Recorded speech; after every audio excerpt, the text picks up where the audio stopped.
بسم اللہ الرحمن الرحیم۔ رجعی طلاق دو بار ہے، پھر یا تو اچھے طریقے سے روک لینا ہے یا نیکی کے ساتھ رخصت کر دینا ہے، اور تمہارے لیے حلال نہیں کہ تم اس میں سے لے لو جو کچھ بھی تم نے ان کو مہر میں دیا ہے، مگر دونوں کو خوف ہو کہ وہ دونوں اللہ تعالیٰ کی حدود کو قائم نہ رکھ سکیں گے۔ پھر اگر تمہیں خوف ہو کہ وہ دونوں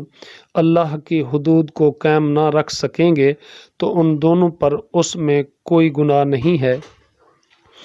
جو عورت خلا کے فدیے میں دے۔ یہ اللہ تعالیٰ کی حدود ہیں، چنانچہ ان سے آگے نہ بڑھو، اور جو اللہ تعالیٰ کی حدود سے آگے بڑھے گا تو یہی لوگ ظالم ہیں۔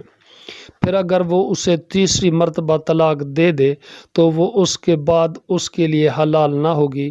جب تک وہ اس کے علاوہ کسی دوسرے شوہر سے نکاح نہ کرے۔ پھر اگر وہ دوسرا شخص اس کو طلاق دے تو ان دونوں پر کوئی گناہ نہیں کہ وہ دونوں آپس میں رجوع کر لیں، اگر وہ دونوں سمجھیں کہ دونوں اللہ تعالیٰ کی حدود قائم رکھ سکیں گے، اور یہ اللہ تعالیٰ کی حدود ہیں جنہیں وہ ان لوگوں کے لیے بیان کرتا ہے جو علم رکھتے ہیں۔ اور جب تم اپنی عورتوں کو طلاق دو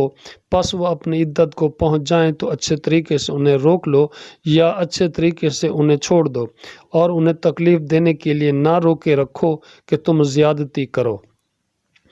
اور جو ایسا کرے تو یقیناً اس نے اپنی جان پر ظلم کیا۔ اور اللہ تعالیٰ کی آیات کو مذاق نہ بناؤ، اور اپنے اوپر اللہ تعالیٰ کی نعمت کو یاد کرو، اور جو کتاب و حکمت میں سے اس نے تم پر نازل کیا وہ تمہیں اس کے ساتھ نصیحت کرتا ہے، اور اللہ تعالیٰ سے ڈرو اور جان لو، یقیناً اللہ تعالیٰ ہر چیز کو خوب جاننے والا ہے۔